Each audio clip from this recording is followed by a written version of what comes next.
등에 관한 내용, 자 시행자에 대해서 보겠습니다. 그래서 먼저 전체 그림 보시게 되면 정비법에서요, 정비 기본 계획이라고 하는 거, 앞으로 이제 정비계획 언제 수립하겠다라고 하는 내용과 정비구역 어디에다 지정하겠다라고 하는 큰 틀의 그림을 제시하는 걸 정비 기본 계획이라고 부르게 됩니다. 그래서 이 정비 계획이라고 하는 것은 자 정비 기본 계획에서 정한 기준점 맞춰서 정비계획 수립하게 될 것이고요. 이 정비계획은 나중에 소위 사업 시행 계획의 어떤 기준점이 되게 됩니다. 그래서 이 건폐율 용적률 등을 정비계획에서 정해 놓고요. 나중에 이 문제 사업 시행 계획서가 정비계획에 적합했을 때 그때 사업시행 인가라고 하는 것을 해주게 됩니다. 그래서 구역 지정하게 될 테고요. 정비사업이 이루어진다고 그랬어요. 그래서 이제 시행자에 관한 쟁점을 봐야 되는데 크게 세 가지 정도의 종류로 볼 수 있습니다. 그래서 여러분 교재 346페이지 보게 되면 개설이라고 해서 시장, 군수, 주공 등이 아닌 자가 지정개발자까지 묶어서 시장, 군수, 지정개발자, 주공 등이 아닌 자가 정비사업을 시행고자 할 때 뒤에 조합을 설립해야 된다. 다만 도시 환경 정비 사업에 있어서는 자 조합을 설립하지 않고 토지 등 소유자가 직접 시행자가 될 수가 있다. 이렇게 되어 있어요. 그래서 경우의 수가 시장, 군수, 지정개발자, 주공 등 묶어서 봐야 되고요. 그다음에 조합 그리고 토지 등 소유자 이렇게 크게 세 가지 경우의 수로 나눠서 볼 수가 있습니다. 그래서 자 일단은 쟁점으로서 소위 토지 등 소유자라고 하는 개념 요걸 이제 검토를 해봐야 돼요. 그래서 이 토지 등 소유자 이게 이제 도시개발법에서는요 조합원의 자격을 도시개발구역 안에 토지 소유자 이렇게 이제 정의를 하고요. 정비법에서는 조합원의 자격을 토지 등 소유자 뒤에서 이제 공부하게 될 거예요. 해서 이 종류를 외우셔야 돼. 그래서 토지 등 소유자가 뭐냐라고 했을 때 경우의 수가 정비사업 무려 6개이기 때문에 하나하나 경우의 수를 따지면 복잡해지니까 기본 틀을 잡으셔야 돼. 자 토지 소유자, 건축물 소유자, 지상권자 이렇게 세 개를 묶어서 부를 때 일반적으로 뭐로 부른다?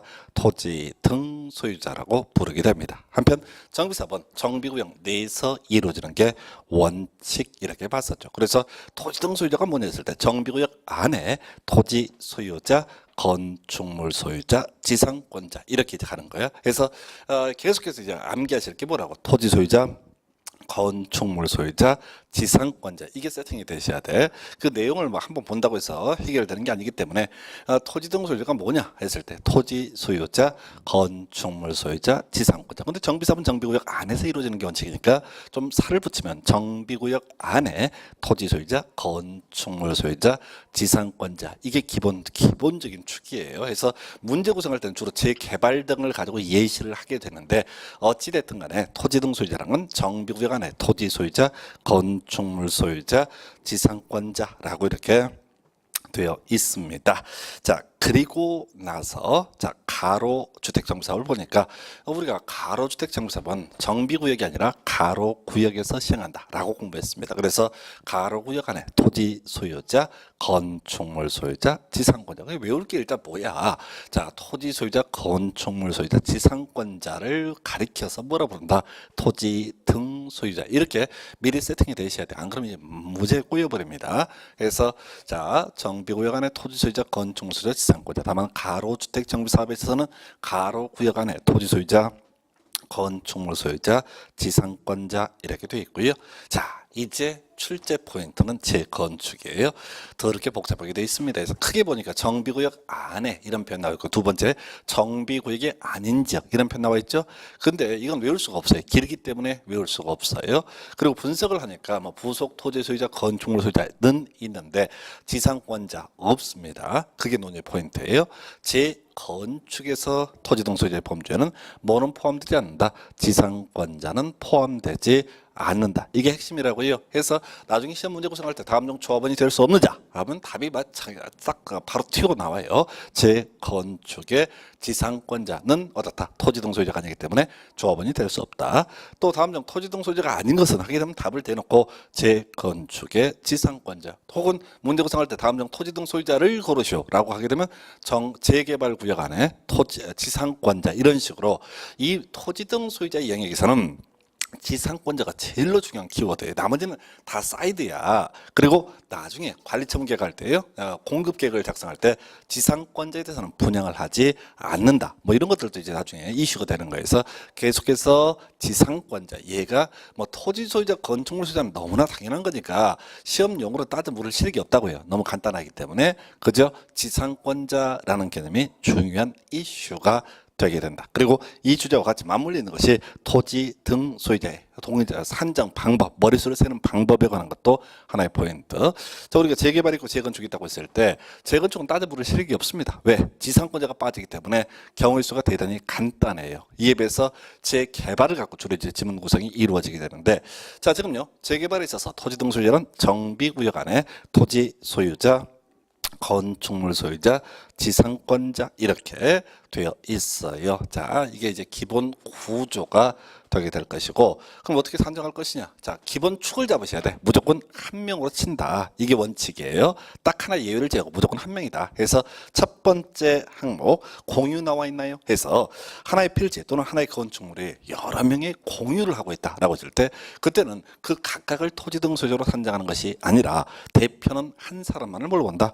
토지 등 소유자로 산정하게 된다. 두 번째, 자, 한 사람이 다수의 필지, 다수의 건축물을 가지고 있는 경우가 있습니다. 그럼에도 불구하고 그 사람은 한 사람으로 계산을 하게 된다. 이렇게 할 것이고, 그리고 이 토지에 지상권이 설정되는 경우가 있습니다. 예, 대표는 한 사람만을 토지 등 소유자로 해석을 하게 됩니다. 그래서 우리 법에서는 다수의 필지를 갖고 있는 경우, 공유하고 있는 경우, 토지의 지상권이 설정되어 있는 경우, 이렇게 세 가지 경우만 법에서 직접 규정을 하고 있고, 따로 규정 안 한 거 해석을 통해서 우리가 알아야 될 게 토지 소유자와 건축물 소유자가 다른 경우가 있습니다. 즉 이때는 각 1인을 뭐로 본다? 토지 등 소유자로 산정하게 된다. 이렇게 해석을 해야 될 거예요. 해서 지금 문제까지 가서 가볼까요? 자, 예제라고 해서 재개발 사업에 있어서 토지 등 소유자 총수를 구하시오라고 이렇게 되어 있습니다. 그래서 일단 첫 번째 점을 보는데, 그 이제 이 기출 문제인데 지금 보니까 25회 때 문제인데 지금 이제 분석을 하다 보니까 문제 잘못 구성했어요. 주택 대신에 건축물로 바꿔주셔야 돼. 거기 첫 번째 A, B, C 3인이 공유한 한 필지 토지에 하나의 건축물을 소유한 D 이렇게 해야지 문제가 오류가 없습니다. 그래서 이 주택이라고 하는 것은 사실은 주택이라는 말을 쓰면 안 되는 이유가 뭐냐면은, 주택은 토지와 건물을 묶어서 부를 때 뭐라 부릅니까? 주택. 부동산 세법 같은 거 공부하다 보면 그거 나오잖아요. 자, 토지, 건축물, 그리고 자, 주택 이런 게 나온다고 했을 때 재산세에서 논의를 하게 될 텐데, 주택은 따로 가야 돼요. 그래서 지금 보니까 이게 요 근래 밝혀냈어요. 그래서 일단은 건축물로 수정을 한 상태에서 문제를 해결해 보겠습니다. 그래서 A, B, C 3인이 공유했습니다. 그러면 이때는 대표는 한 사람을 물어본다. 토지 등 소유로 봅니다. 그 위에 자, 단주택 건축물 하나를 D가 소유하고 있습니다. 그러면 결과적으로 첫 번째 점에서는 토지 등 소유자가 몇 명? 2명 이렇게 해석을 해야 될 것이고, 두 번째 보니까 자, 세 필지 나대지를 단독 소유한 E라고 되어 있어요. 그러면 이 사람은 한 사람이 다수의 필지를 가지고 있습니다. 그럼에도 불구하고 한 사람으로 계산을 하게 됩니다. 그래서 총 3명 나왔고요. 세 번째가 한 필지의 나대지를 단독 소유한 F와 그 나대지에 대한 지상권자 G라고 되어 있어요. 그래서 토지 지상권이 설정되어 있으면 대표는 한 사람만을 물어본다. 토지 등 소유자로 보기로 했습니다. 그래서 결과적으로 세 번째 점에서도 토지 등 소유자는 몇 명? 한 명 이렇게 되어 있어요. 그래서 지금 토지 등 소유자 이 문제에서는 총 4명 이렇게 계산을 하게 됩니다. 그래서 이제 나중에 우리 재개발 조합설립위원회라든가 혹은 어디에서 자, 조합 설립할 때 일정한 동의 요건을 물어보거든요. 그때 머릿수를 어떻게 셀 것인가, 바로 이런 방식에 따라서 머릿수를 세게 된다. 이렇게 정리하셔야겠습니다. 그래서 관련한 개념으로서 토지 등 소유자 산정 동의자 머릿수 산정 방법까지 확인을 해드렸고요. 그다음 교재 347페이지 지금 이제 시행자 총설 파트 정비사업별 시행자에 대해서 확인을 해야 되는데요. 자, 이게 좀 골치가 아파요. 뭐가 골치가 아프냐면 이 정비사업조합 등에서 이 시행자 영역에서 주로 1년에 최대 2문제가 구성이 돼요. 근데 보시다시피 양이 너무 너무너무 방대합니다. 너무너무 방대해서 아주 골치 아픈 부분 중에 하나인데, 특히 지금 그 자료 347페이지의 내용은 사실은 전체 그림에 관한 부분이지 요즘엔 잘 많이 출제되는 영역은 아니다라는 거 미리 말씀을 드리겠습니다. 그래서 일단은 그전 페이지 우리 논의했던 게 시행자 경우의 수가 이런 게 있었죠. 시장군수, 지정개발자, 주공 등이 있었고요. 조합이 있었고요. 그리고 토지 등 소유자 이런 식으로 이제 구분을 해봤습니다. 그래서 여러분 자료 보시게 되면 그 시행자 종류가 개설해가지고 쭉 나와 있어요. 주거 환경 개선 사업의 시행자는 누가 된다? 시장, 군수, 주공 등 이렇게 갈 것이고요. 자, 예외도 그냥 없이 그냥 무조건 시장, 군수, 주공 등. 그래서 이 주거 환경 개선 사업, 달동네 개선 사업이라고 하는 것은 뭘 의미한다고요? 자, 공적인 주체가 들어가서 동네 확 쓸어버리고 새롭게 아파트 짓고 이런 방식을 가리켜서 주거 환경 개선 사업. 그 지역의 주민이 주체가 될 수가 없습니다. 왜 달동네 살아요? 형편이 어려워서 사는 거지. 자, 조합 설립해서 집 뜯어고치고 이럴 능력 없습니다. 그래서 주거 환경 개선 사업은 시장, 군수, 주공 등이 시행자가 된다. 자, 주거 환경 관리 사업이라고 하는 것. 자, 원래 재개발해야 될 지역이라고 그랬습니다. 그런데 아파트 지어서 분양을 하다 보면 원주민이 다 쫓겨나. 그래서 시에서 도로 같은 거 확보해 준다고 그랬어요. 이게 바로 주거 환경 관리 사업. 원칙은 누가 된다? 시장, 군수, 주공 등. 그리고 예외적으로 시장, 군수, 주공 등 뭐 이런 게 나와 있는데 사실 거의 논리적으로 말이 안 되죠. 그래서 원칙이 거의 똑같이 간다고요. 그래서 그런 것들 따져 묻지 마시라고. 법이 막 개정되는 과정에서 앞뒤가 안 맞게 만들어진 케이스. 그렇다 치고 가장 중요한 시행자는 다 누가 된다? 조합. 그래서 재개발, 재건축, 가로 주택 정비 사업, 그리고 도시 환경 정비 사업에 있어서는 다 시행자 누가 되는 게 원칙이다. 조합 이렇게 얘기합니다. 거의 공동성이 있는데 쟁점 안 돼요. 그저 조합이 시행자가 되게 된다. 그런데 특이한 거 하나 있죠. 도시 환경 정비 사업에 있어서는 누구도 시행자가 될 수 있다. 토지 등 소유자, 즉 토지 등 소유자가 원래 조합을 설립한 다음에 조합이 시행자가 돼야 되는데 도시 환경 정비 사업에 있어서는 토지 등 소유자가 직접 시행자가 되는 경우가 가능하다. 그래서 이건 왜 그러냐면, 자, 우리 도시 개발법 공부할 때 이런 거 있었어요. 환지 방식의 시행자, 법조문에서 토지 소유자 또는 조합 이렇게 얘기를 하고 실질적으로 조합이 중심이 된다. 근데 왜 토지 소유자를 규정을 해놨냐라고 했을 때, 조합을 설립하려면 도시개발구역안에 토지 소유자 7명 이상이 이런 표현이 들어간다고 그랬어요. 그래서 도시개발구역안에 토지 소유자가 7명 미만이 될 때는 조합을 설립할 수 없기 때문에 토지 소유자가 시행자가 된다. 이런 설명을 드렸습니다. 자, 한편 정비사업, 조합, 이 조합을 설립을 하기 위해서는요, 자, 뒤에 숨어있는 숫자 중에 하나 이런 게 있어요. 토지 등 소유자 5명 이상이 추진위원회를 구성해서 이런 표현 나오거든요. 해서 정비사업 조합을 설립하려면 논리적으로 토지 등 소유자가 몇 명? 5명 이상이 돼야 돼. 근데 상가 재건축, 공장 재건축에 있어서는 법인 1명이 또는 2명이 뭘 갖고 있는 경우 있다고요? 토지 건물을 다 갖고 있는 경우 있다고요? 예, 이때는 조합을 설립할 수 없다는 얘기죠. 그래서 도시 환경 정비 사업에 있어서는 이론상 경우의 수로서 누가 시행자가 될 수 있다? 토지 등 소유자가 시행자가 될 수가 있다. 이런 얘기고요. 그럼 이제 달리 얘기하면 재개발, 재건축, 가로주택 정비 사업 이런 데서는 조합은 시행자가 될 수, 토지 등 소유자는 시행자가 될 수가 없다. 이런 해석도 가능해야 되겠습니다. 한편 주거 환경 관리 사업부터 도시 환경 정비 사업까지 오른쪽에 예외라고 해서 시장, 군수, 주공 등 뭐 이런 애들이 시행자가 되는 경우도 있다 해서 동네가 아주 아사리판이 나게 되면 그때는 공적인 주체가 들어가서 시행자가 되는 경우도 가능하다. 27회 때 이 문제가 구성이 됐었어요. 그런데 이 문제는 외울 수 없어요. 8개가 있는데 너무 양이 방대한 내용, 그냥 틀리라고 내는 문제 하나에 전형이었어요. 그래서 정의를 이렇습니다. 재개발, 재건축 등 기본적으로 조합이 시행자가 되는데 예외적으로 시장, 군수, 주공 등이 사업 시행자가 될 수도 있다. 이 정도까지만 잡으시는 거야. 이걸 디테일에 갈 건 아니에요. 그래서 이 파트가 되게 어려운 이유 중에 하나가 이게 다 외울 수도 없는 노릇이고 뭐 외웠으면 좋겠지만은, 그런데 이 내용을 알고 있어야 중간중간에 관련 법조문 등을 이해하실 수 있습니다. 그럼 정리해 볼까요? 주거 환경 개선, 주거 환경 관리는 시장, 군수, 주공 등 이걸 날려버리고요. 재개발, 재건축, 나머지 정비 사업은 다 누가 시행자가 된다? 조합이 되는 게 원칙이다. 근데 도시 환경 정비 사업만 누가 토지 등 소유자가 시행자가 될 수가 있다. 이렇게 정리하실 수 있어야겠고요. 그리고 나서 지금 또 재개발부터 나머지 시장구수 주공 등이 시행자가 되는 경우도 있다라고 되어 있습니다. 자, 그리고 19회 때 문제 구성했던 건데 주거 환경 개선 사업의 시행자 이미 확인했어요. 누가 시행자라고 했어요? 시장, 군수, 주공 등. 이건 외우고 들어가야 돼요.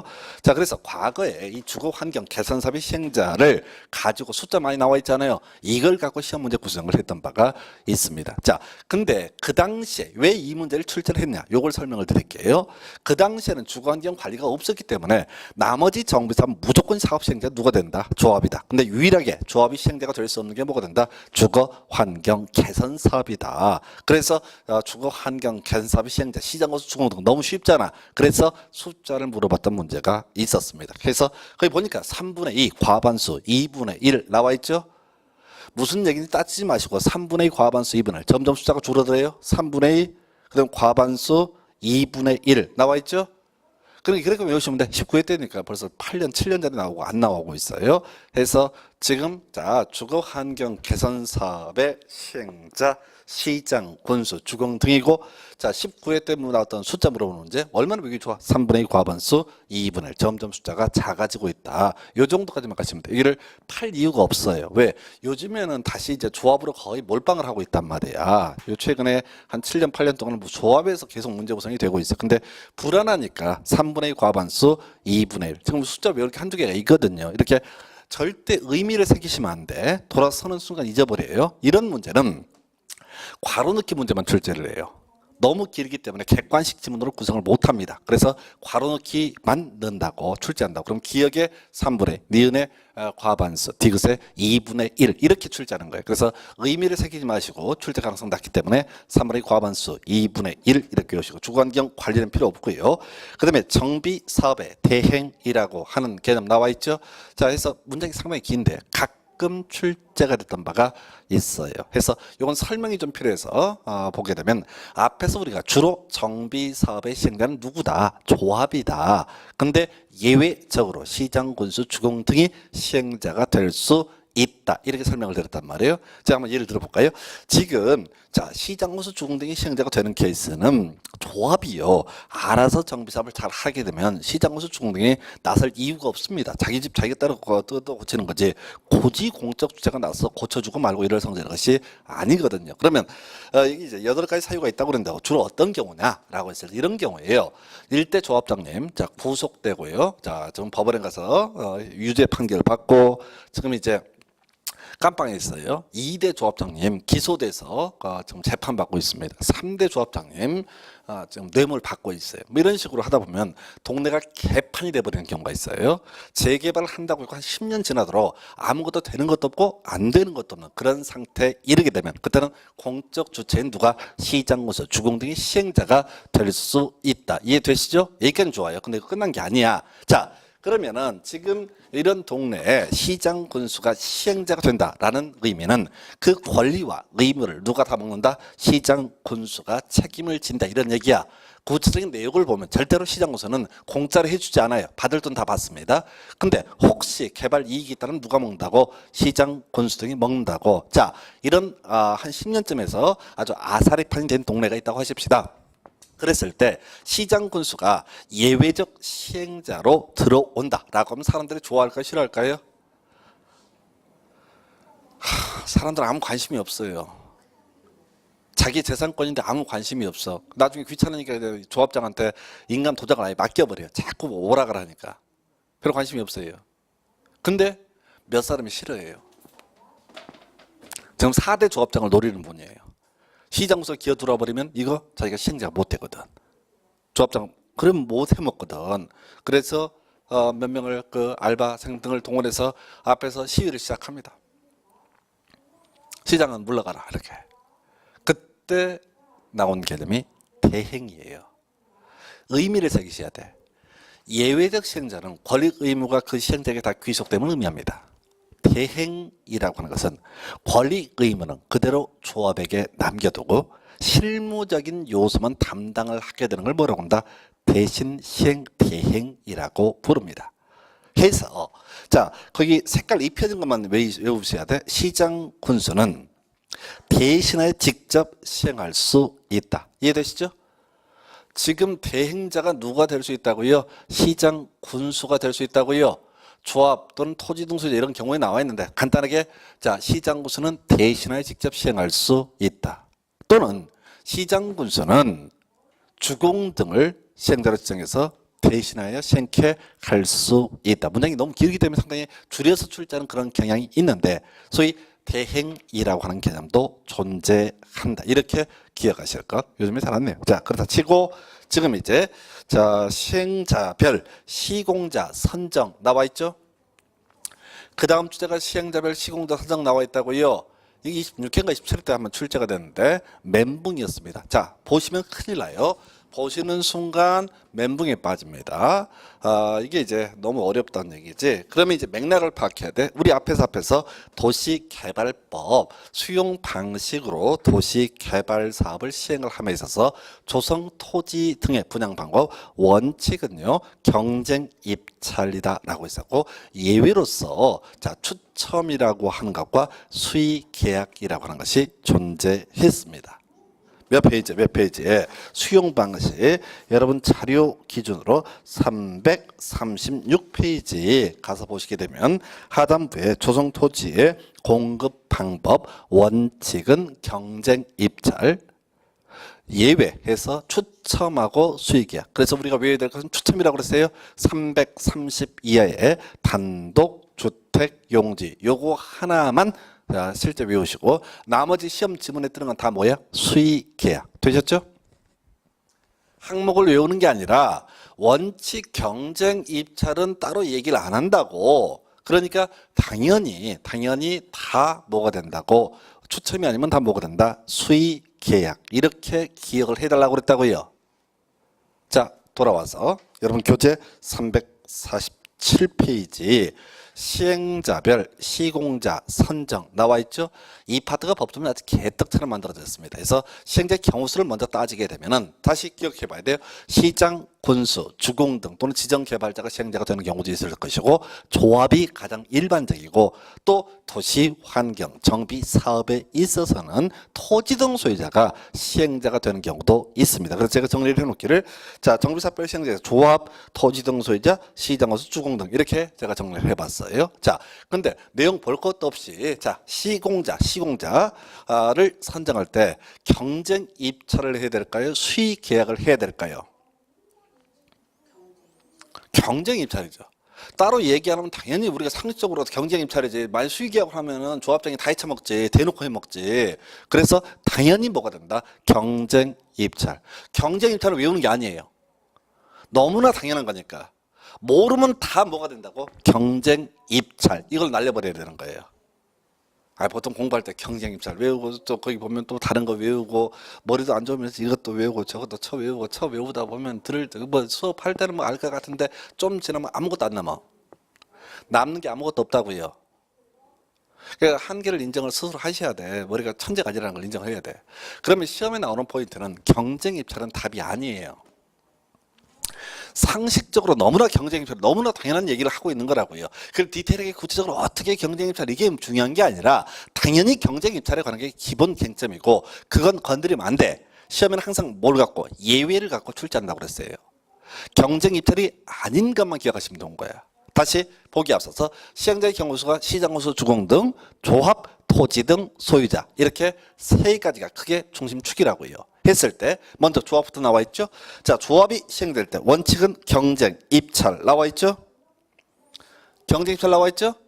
이건 외울 필요도 없고 외워서도 안 돼. 모르면 무조건 경쟁 입찰이야. 이렇게 날려버리는 게 낫지. 이걸 디테일하게 보면 전혀 남지 않습니다. 두 번째.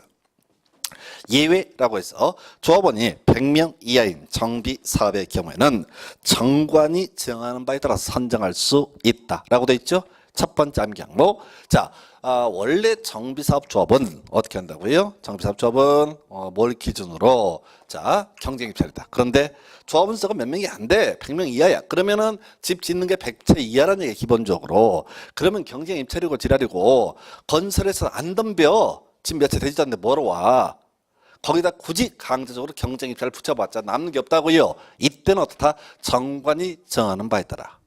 100명 이하의 조합은 어떻다? 정관이죠. 그러면 정관에서 경쟁 입찰을 하라고 할 수도 있고 아니라고 할 수도 있다고요. 해서 일단 100명 이하의 조합은 어떻다? 바로 정관이 정하는 바에 따라. 되셨죠? 두 번째.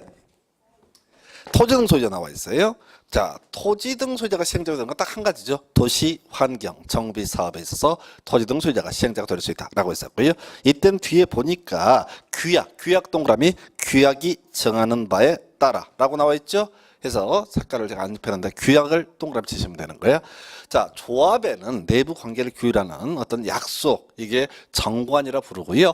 그 다음에 토지 등 소유자 여러 명 있을 수 있죠. 자기들끼리 어떤 의견 기준점을 잡아놓은 걸 규약이라고 부르게 됩니다. 두 개 외우셨으면 끝난 거야. 나머지는 결과적으로 다 뭐가 된다? 경쟁 입찰. 다시요. 100명 이하의 조합은 어떻다? 정관이 정하는 바에 따라. 토지 등 소유자가 시행자가 되는 경우 도시환경 정비사업에 있어서 토지 등 소유자가 시행자가 된다라고 하면 규약이 정하는 바에 따라. 되셨죠? 끝. 나머지를 볼 것도 없어요. 시험 문제 답을 뭘 뽑느냐가 중요한 거야. 그러면 항상 예외를 가지고 출제한다고. 우리 수험생들은 일 없이 거기 뭐 시장 어주수공 등이 시행자가 할 때 그 주민 대표회의가 뭐 제안을 하고 그때 경쟁 입찰을 하고 뭐 이런 걸 따져 물을 필요가 없는 거예요. 교재를 구성을 할 때는 제가 딱 외울 거 가르쳐 드리고 나머지 하지 마세요. 그러면 이제 말 안 들으니까 굳이 보여드리긴 하지만 실질적으로 이 문제 구성을 할 때는 그냥 출제자 의도를 보셔야 돼. 경쟁 입찰 어떻게 토시를 갖고 장난치는 게 아니라 당연히 시공적 선정은 따로 얘기하면 어떻다? 경쟁 입찰이 돼야 된다라는 전제하에서 경쟁 입찰 아닌 게 뭐냐라고 했을 때 100명 이하의 조합에서는 정관이 정하는 바에 따라. 토지 등 소유자는 규약이 정하는 바에 따라. 끝. 뭐 다시 나올 확률 낮고요. 나온다 할지라도 이것만 가지고 답을 구성할 거예요. 출제 비중이 낮기 때문에 이건 이렇게 정리를 하셔야 됩니다. 넘어갈게요. 여러분 교재 이제 348페이지 자 추진위원회라고 하는 건 나와 있어요. 해서 자, 우리가 앞에서 도시개발조합의 경우 면적 3분의 총수 2분을 바로 조합 설립했어요. 그런데 이 정비사업조합 조합을 설립하고자 하는 경우 나와 있죠. 그 다음에 추진위원회를 구성해서 시군구청장의 승인을 받아야 된다라고 되어 있죠. 정비법은 특이한 구조예요. 해서 조합을 바로 만들 수가 없고요. 소위 추진위원회, 조합 설립 추진위원회를 구성을 해서 시군구청장의 승인을 얻도록 하고 있습니다. 나중에 조합 설립 인가는 시장 군수구청장의 인가를 받아야 돼요. 그래서 요건 승인. 근데 거기 보니까 예외 나와 있죠. 원칙은 뭐야? 조합을 설립하고자 할 때 자, 토지등 소유자 5명 이상이 위원장을 포함한 5명 이상이 정관을 작성해서 자 바로 뭐라고 돼 있어? 그 다음에 과반수의 동의를 받아서 정관은 나중에 조합이고요. 과반수의 동의를 받아서 이 추진위원회 구성한 다음에 시장으로서 승인을 받아야 된다라고 돼 있잖아요. 이 시험이 이제 안 나와요. 왜? 예외 있잖아요. 옛날에 예외가 없을 때는 이 원칙을 가지고 이 문장을 쪼개고 5명을 7명 이렇게 디테일하게 문제 구성을 했어요. 근데 지금 아무런 의미가 없어요. 왜? 예외 항목이 있으니까. 그래서 최근 시험 문제 답은요 항상 이거죠. 가로 주택정비사업조합을 설립하고자 할 때 이 추진위원회 구성하지 않는다. 이것만 갖고 끊임없이 구성합니다. 이게 이제 구조, 요즘에 출제가 참 좋아요. 좋다는 게 뭐냐면 항상 예외만 가지고 구성해요. 그러니까 그걸 공부하는 방법이 정리가 되어 있지 않게 되면 어떤 문제가 발생하냐면은 원칙이고 예외고 이런 식으로 하다 보면 끝이 없어요. 원칙은 틀만 잡는 거예요. 그리고 항상 시험 공부하실 때는 예외를 전제로 공부를 해야 돼요. 그래서 자, 복수 정도를 막기 위해서는 항상 예외를 내릴 수밖에 없습니다. 그래서 가로주택정비사업조합의 경우 그냥 추진위원회 없이 바로 조합 설립합니다. 나머지 조합에 있어서는 추진위원회라는 과정을 거쳐야 된다. 그 나머지 신경 쓸 필요도 없어. 항상 가로주택정비사업조합 추진위원회 구성을 해야 된다. 또는 하지 않아도 된다. 이것만 갖고 끊임없이 답을 구성을 해요. 자, 이게 첫 번째 포인트. 두 번째, 자, 동의의 철회라고 하는 거 나와 있죠. 그래서 우리가 앞에서 도시개발법에서도 조합 설립할 때 동의 처리할 수 있다. 그럼 동의 대수에서 제외한다. 이런 것들 공부하셨습니다. 그거 내고 나서 되는 게 바로 정비법에서 동의 처리 얘기입니다. 자, 지금 이 조합 설립 추진위원회도 그렇고 나중에 조합도 그렇고요. 동의 필요합니다. 동의 필요해요. 근데 중간에 수틀면 어떻게 할 수 있다? 처리할 수 있다. 처리해 먹은 사람은 어떻다? 동의자수에서 제외한다. 이건 똑같은 맥락이야. 근데 이 정비법에서는 뭘 갖고 문제를 구성하냐면 바로 철회 효력 발생 시기라고 하는 것을 가지고 문제 구성을 하게 됩니다. 자, 이거 따로 갈 것도 없어요. 우리 민법에서 공부하실 때, 1차 과목 민법에서 공부하실 때 의사표시의 효력 발생 시기, 도달주의 이렇게 얘기를 합니다. 그러면서 거기에서는 예외로서 무권 대리인의 법률 행위에 있어서 본인의 추인 또는 추인 거절 의사표시, 요거는 이제 발신했을 때 효력 발생하고, 또 주로 이제 쟁점 삼는 게 격지자 간의 계약에 있어서 승낙의 통지라고 하는 것은 발신했을 때 바로 효력이 발생한다 이렇게 합니다. 그러면 그런 민법의 특이한 경우를 제외하고 특별한 사정이 없으면 다 도달주의예요. 자, 보십시다. 지금 동의를 한 사람은 토지 등 소유자입니다. 토지 등 소유자가 동의를 했어요. 누구한테? 추진위원회한테 동의를 했습니다. 그러면 동의를 철회하고자 합니다. 동의를 했던 것도 추진위원회한테. 그럼 동의의 철회라고 하는 것도 누구한테 해야 돼요? 바로 추진위원회한테 해야 됩니다. 어떤 경우가 있을 수 있냐면은 이 조합사립 추진위원회는 토지 등 소유자 과반수의 동의를 받아야 돼. 근데 딱 과반수야. 100명 중에 51명이 지금 동의한 상태야. 근데 그 중에 한 사람이 확 동의를 철회하고자 합니다. 그러면 이 추진위원회는 풍비 박산이 나버리거든. 한 명 때문에. 그래서 이 추진위원회는 이 동의 철회 의사표시를 안 받아버립니다. 와서 얘기해요. 그러나 그건 증거 능력이 없어. 입증을 못 하잖아. 못 들었다고 우겨버리는데. 귀가 어두워서. 눈이 안 보여서. 못 봤다고. 그럼 내용 증명으로 편지 보내야 돼. 그래야지 이제 도달했다는 걸 입증해 볼 수 있다고요. 그랬을 때 이 사람이 등기우편을 수령을 안 해버립니다. 우체부 아저씨 올 때쯤 되게 되면 문 걸어 잠그고 사람 없음 이렇게. 그렇게 할 수 있다고요.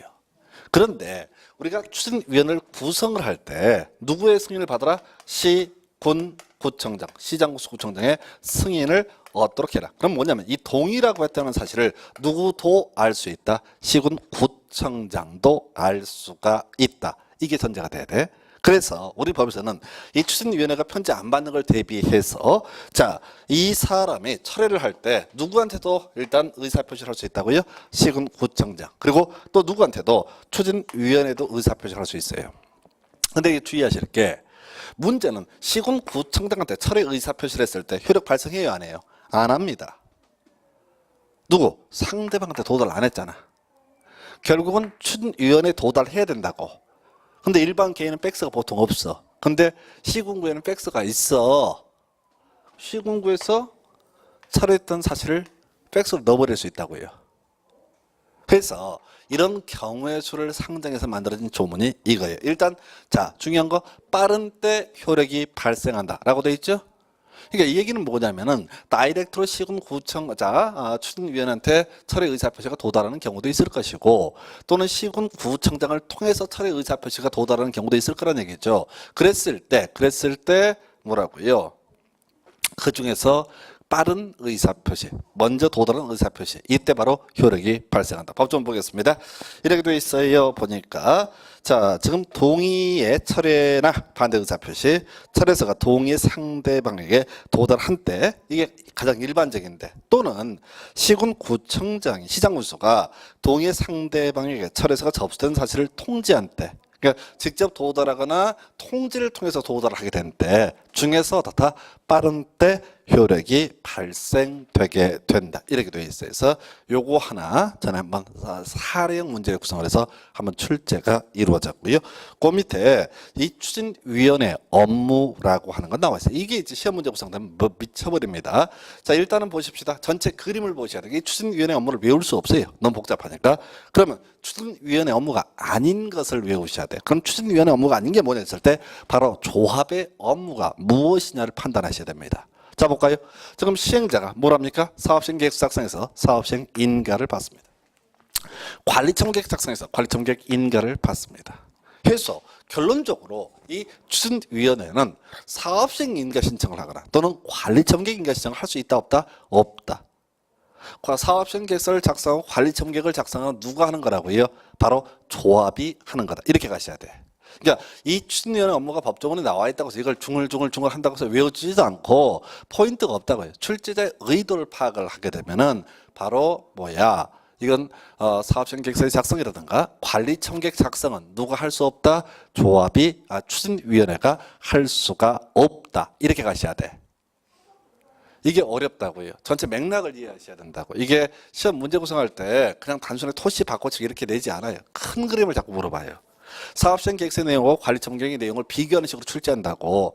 그러면 개별적으로 사업시행 계획의 내용을 다 10개를 외우고 이렇게 해서 해결되지 않습니다. 그래서 지금 이 추진위원회 업무에 들어가서는 안 되는 게 뭐라고요? 사업 시행 계획서의 작성, 그리고 또 하나가 뭐가 있다?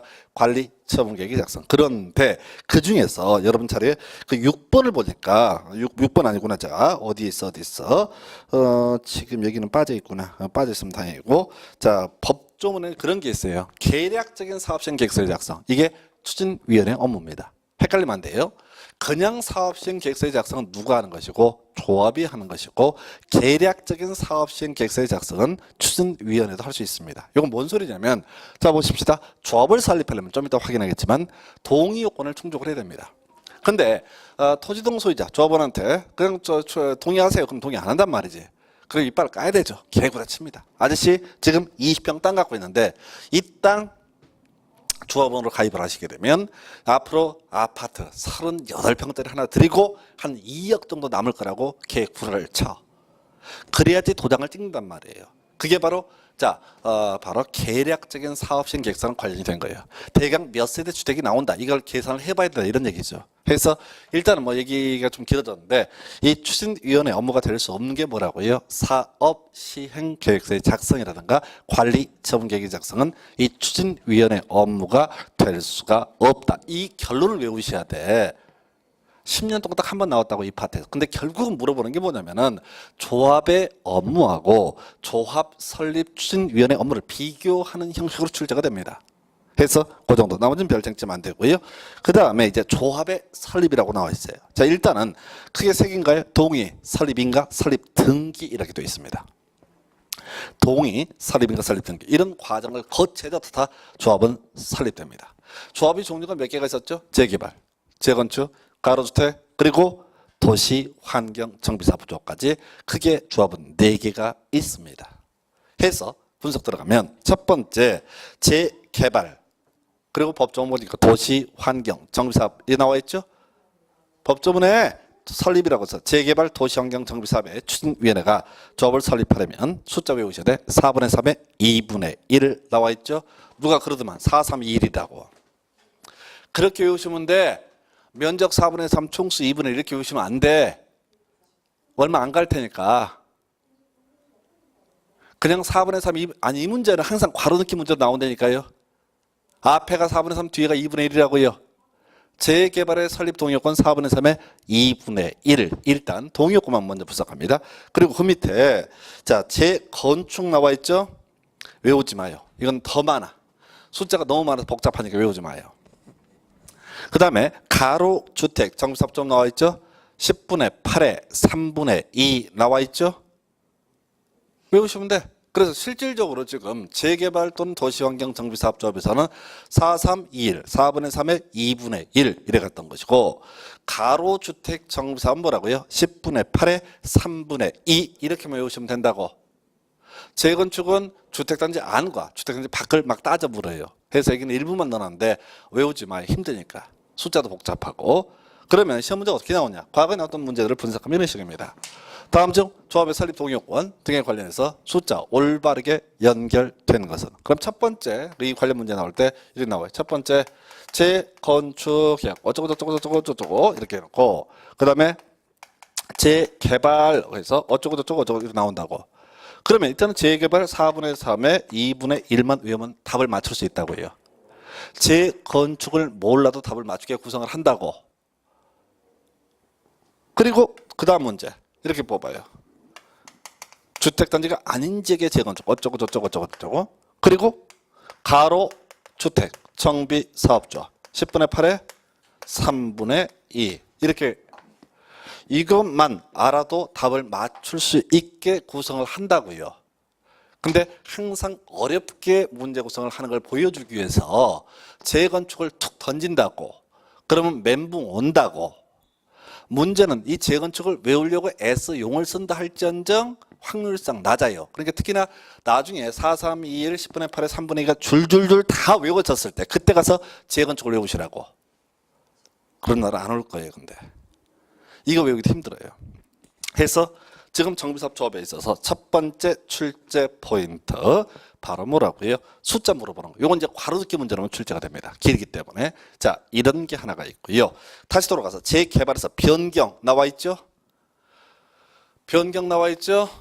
지금 보면은 그 색깔이 펴진 거 설립에서 두 가지 동의하고 인가 나와 있죠. 4분의 3의 2분의 1 동의 그리고 인가를 시장부에서 인가를 받아야 된다라고 이렇게 되어 있다고요. 그러면 지금 인가 받는 내용을 변경을 하고자 합니다. 그럼 당연히 원칙적으로 동의 거쳐야 되고요. 또 인가를 받아야 됩니다. 그건 시험에 안 나와요. 예외가 중요하죠. 동의 받을 필요 없고 인가 대신에 신고로서 가능한 경우가 있습니다. 어떤 경우인가요? 모르지 그거는. 종류가 워낙 많아서 외울 수가 없다고요. 못 외운다고 그 두 개가 전부가 아니라고요. 우리 앞에서 공부하셨잖아요. 자, 도시개발조합 설립했습니다. 예, 인가 받았어요. 그러면 인가 받은 내용을 변경을 어떻게 해라? 인가를 받아야 한다. 근데 주된 사무소 소재지 변경이라고 하는 것은 신고로서 가능하다. 즉 인가를 요하지 않는다. 이렇게 하다고 그랬어요. 도시개발법에서 실시계획 인가 받았어요.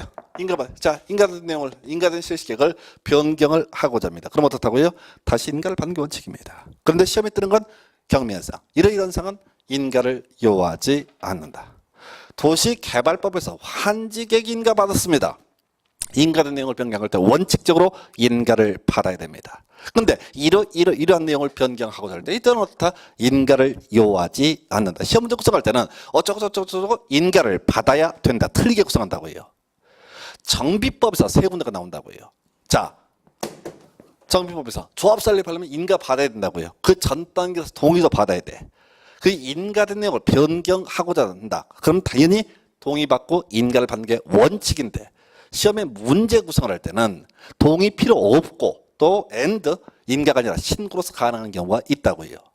비교 한번 해볼까요? 자, 사업시행위가 여러분 교재 기준으로 350페이지 가서 보시게 되면 똑같은 패턴들이 나와요. 350페이지 한 장 넘기면 되잖아요. 그래서 자, 사업시행 인가 받았습니다. 변경하고자 합니다. 원칙은 인가를 받아야 됩니다. 그런데 예외 관련해서 인가를 요하지 않고 뭐라고 돼 있어요? 신고해야 된다라고 돼 있죠. 근데 신고를 외우면 헷갈려. 도시개발법 이거하고. 그러니까 여기서 인가를 받아야 한다면 최소한 틀린 거야. 똑같은 구조로 관리청객 351페이지 관리청객 인가 받았습니다. 하단 보시기도 원칙 변경할 면에 있어서 원칙 인가를 받아야 된다. 항상 시험은 예외죠. 인가를 요하지 않고 신고만 하면 된다. 나와 있죠? 정비법은 지금 인가 대신에 다 신고 항목으로 되어 있어요. 근데 이 도시개발법까지 가버리면 헷갈리니까 최소한 인가를 받아야 한다는 틀렸다고요. 되셨죠? 다시 돌아갑니다. 지금 348페이지 재개발조합 등에 있어서 변경하기 위해서는 원칙적으로 동의받고 인가를 또 받아야 되는 게 원칙이다라는 전제하에서 일정한 경우에는 동의 필요 없고 신고로서 가능하다 이렇게 기억을 해 주실 것. 이거 그렇게 어려워요. 특히 개별적인 항목을 다 외울 수 없기 때문에 이건 감으로 때려야 되거든요. 근데 어디서 나올지 몰라요. 사업시행 인가에서 튀어나올지 관리청객 인가에 나올지 조합 쪽에서 튀어나올지 우리가 감을 못 잡는다고. 또 도시개발법도 세 군데 내기 때문에 그 개별적인 항목을 열 몇 개씩을 다 외우다 보면 끝이 없다고요. 그래서 끊임없이 제가 이 패턴 가지고 갑니다. 그 정도까지 보셨고 348페이지 하단부 등기 보겠습니다. 자, 동의받고 설립인가 있고요. 그 다음에 설립 등기해야지 조합은 성립되게 됩니다. 그래서 법인이고요. 사람들로 모여진 법인. 그래서 이 법에 따로 규정이 없을 때는 민법 중 사단 법인에 관한 규정을 준용한다라고 해서 이 영역에서는 주로 문제 구성되는 게 세 가지인데요. 그 중에 하나가 숫자 물어보는 거. 재개발은 4분의 3의 2분의 1. 가로주택 정비사업은 10분의 8의 3분의 2. 두 번째, 동의받고 인가받아서 조합을 설립했는데 이 내용을 변경을 하고자 한다라고 했을 때 우리 예외 항목으로서 동의 필요치 않고 신고로서 가능하다 이렇게 가야 되겠고, 틀리게 하려면 동의를 받아야 된다 또는 인가를 받아야 된다 이렇게 나올 때, 마지막에 이제 설립 등기가 있어야 성립한다. 인가가 아니라 설립 등기가 있어야지 성립되게 된다. 이렇게 정리해봤습니다. 오른쪽 페이지 가서요. 이제 조합원에 대해서 보겠습니다. 지금 제가 복잡하게 구성을 했는데 얘기는 간단해요. 자, 정비사업조합의 조합원은요, 토지 등 소유자로 하되라고 돼 있다고요. 뒤에는 볼 것도 없어. 기본적으로 토지 등 소유자, 이게 전제가 돼야 돼. 다만 재건축과 가로주택정비사업은요, 조합 설립에 동의한 자만이 어떻다? 조합원이 될 수 있습니다. 거의 문제 구성 여기까지 안 돼요. 대부분 지금까지 문제는 토지 등 소유자. 그래서 바로 결론 나올게. 재건축의 지상권자는 조합원 될 수 있다 없다? 없다, 이 얘기가 바로 튀어나와야 돼요. 재건축에 있어서 토지 등 소유자의 범죄는 지상권자는 포함이 되지 않습니다. 그 외에 좀 어렵게 이제 나올 걸 대비해서 보니까 가로주택 정비사업 재건축 똑같습니다. 조합 설립에 동의한 자만이 동의한 토지 등 소유자만이 조합원이 될 수가 있고요. 그리고 자, 가로주택 정비사업조합이라든가 또는 주택 재건축 조합 설립에 반대한 자에 대해서 매도 청구를 할 수가 있다. 이건 뭐냐면은 이런 식이죠. 자, 재건축을 하고자 합니다. 재건축을 하고자 하는데 지금 10층짜리 아파트야 9층까지 다 동의했어. 나머지 요건 동의권 충족해서 재건축 조합을 설립을 했다 하십시다. 그러면 10층 아저씨 어떻게 할 거냐? 이거 때려 부셔야 되는데, 예, 그러면 이 10층만 놔두고 때려 부실 수는 없잖아요. 그래서 바로 팔고 떠나달라. 조합원 아니니까. 이게 바로 매도 청구라는 개념. 근데 별로 안 중요해요. 지금 여기는 토지 등 소유자 선에서 거의 문제 구성이 끝납니다. 그래서 그 정도로 봐주시고, 공유 볼까요? 별거 없어요. 자, 토지 소유권이 수인의 공유에 속할 때 수인을 대표는 한 사람을 바로 조합원으로 본다. 이건 따져 물을 것도 없죠. 앞에서 얘기했잖아요. 토지 등 소유자를 산정하면서 공유하게 되면 어떻다고요? 대표는 한 사람만을 뭘로 본다? 토지 등 소유자. 토지 등 소유자가 조합원이기 때문에 공유하면 대표는 한 사람만이 뭐 어떻다? 조합원이 된다. 같은 맥락으로 이해하시면 좋겠습니다. 그 임원 볼까요? 조합장은요, 조합을 대표하고 사무를 총괄하며 대의원의 의장이 된다. 해서 지금 조합장은 대의원의 의장이 된다. 대의원의 의장이 된다라는 표현이 강조점으로 주어져 있어요. 자, 우리가 조합의 어떤 의사 결정을 함에 있어서 총회라고 하는 개념이 있고요, 대의원회라고 하는 개념이 있습니다. 논리적으로 치면 총회라고 하는 것은 조합원 모두가 모여서 어떤 의사 결정을 하게 되는 것을 총회라고 부르게 되고요. 대의원회라고 하는 것은 뒤에 뭐 100명 이상일 때, 조합원 수가 100명 이상일 때 대의원을 둘 수 있다 이렇게 되어 있는데, 두어야 된다라고 되어 있어서 몇 명이 모여서 의사 결정하는 겁니다. 그렇다 치고 지금 조합장은 대의원의 의장이 된다라고 되어 있죠. 사실 이게 중요한 게 아니라 제일 하단부 명제를 보게 되면 대의원의 자격이라고 하는 거 나와 있죠. 이게 그렇게 많이 출제가 되고 수험생이 맨날 착각하는 파트가 이 파트예요. 제일 하단부 대의원 자격. 조합장이 아닌 조합의 임원은 대의원이 될 수 없다라고 되어 있죠. 일단 없다인데 오른편. 해서 문장을 분석하면 조합장은요, 대의원의 의장이라고 그랬어요. 그래서 조합장은 당연직 대의원이 되는 겁니다. 한편 조합장이 아닌 임원, 즉 이사와 감사는 어떻다고요? 대의원 될 수 없다. 그래서 이게 까다롭다고 풀어서 나오기도 하고, 조합장을 포함한 조합의 임원은 대의원 될 수 없다 이렇게 틀리게 구성하기도 하고, 아주 까다로운 지문, 아주 짧아서 골치 아픈 지문이 바로 이 지문이에요. 너무 짧은데 토치를 살살 바꾸는 식의 지문. 그래서 자, 앞에서 조합장은 대의원의 의장이라고 했으니까 당연직 대의원입니다. 그리고 이사감사는 대의원이 될 수 없다. 왜? 만약에 이사감사도 대의원이 되어버리면 대의원에는 훨씬 더 숫자가 작거든요. 자기들이 평상시에도 해먹고 의사 결정할 때도 또 해먹고 다 해먹을 수 있다는 얘기지, 몇 놈이서. 그래서 조합장을 대의원, 조합의 임원은 대의원이 될 수 없다. 이 문제 아주 이 명제 중요한 명제. 다시 돌아가서 임원 중에서 자, 뒤에 볼까요? 감사가 조합을 대표한다. 나와 있죠? 도시개발법이랑 똑같아. 조합장, 이사회, 자기를 위한 조합과의 계약 소송에 대해서는 감사가 조합을 대표한다 라고 되어 있잖아요. 왜 이렇게 뭐라고요? 감사가 조합을 대표한다.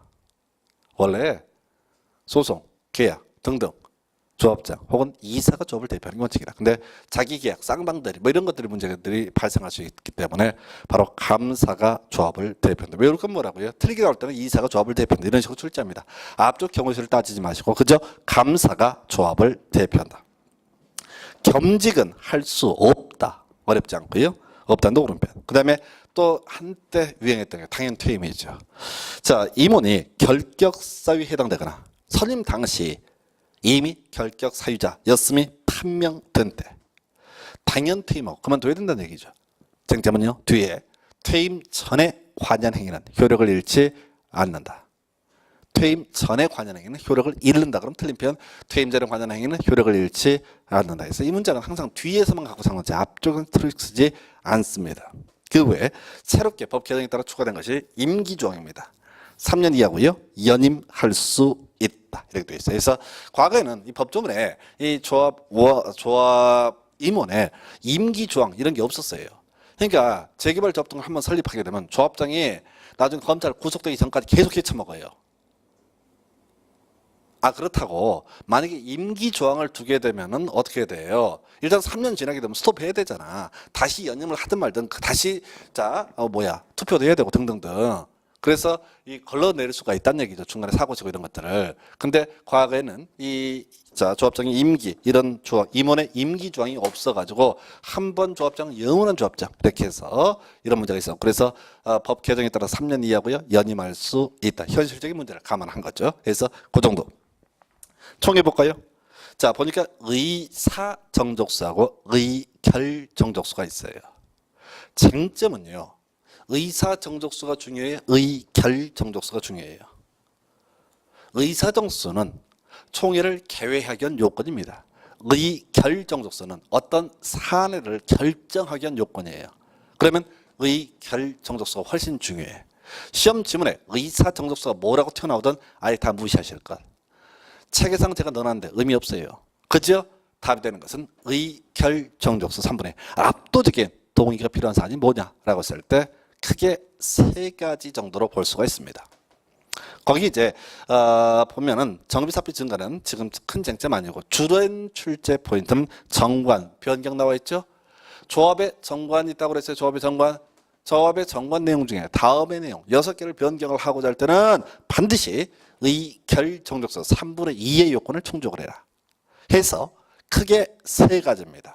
첫 번째, 조합원의 지위 등에 관한 부분이 하나의 쟁점이에요. 두 번째, 돈역입니다. 그리고 세 번째가 정비구역의 위치 면적. 그래서 제일 어려운 것부터 가볼까요? 정비예정구역의 위치 면적 나와 있죠?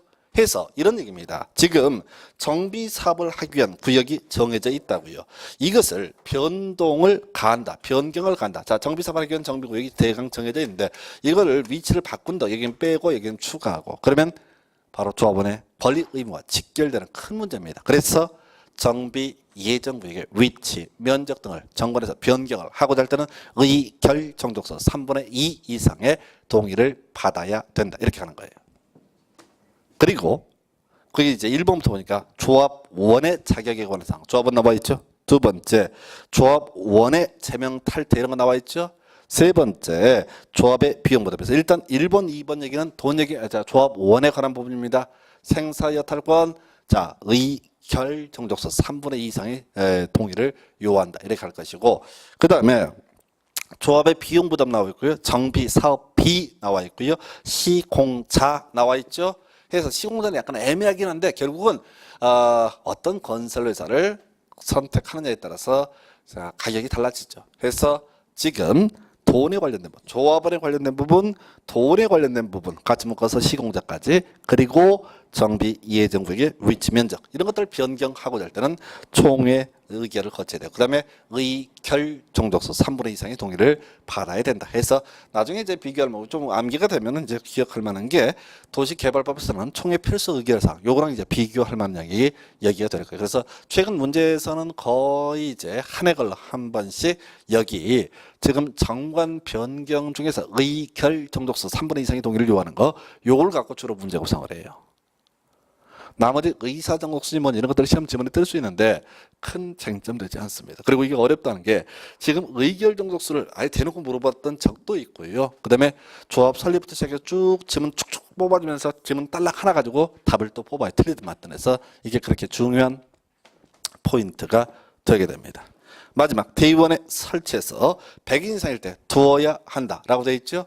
이런 것들 외우려고 하시면 안 돼요.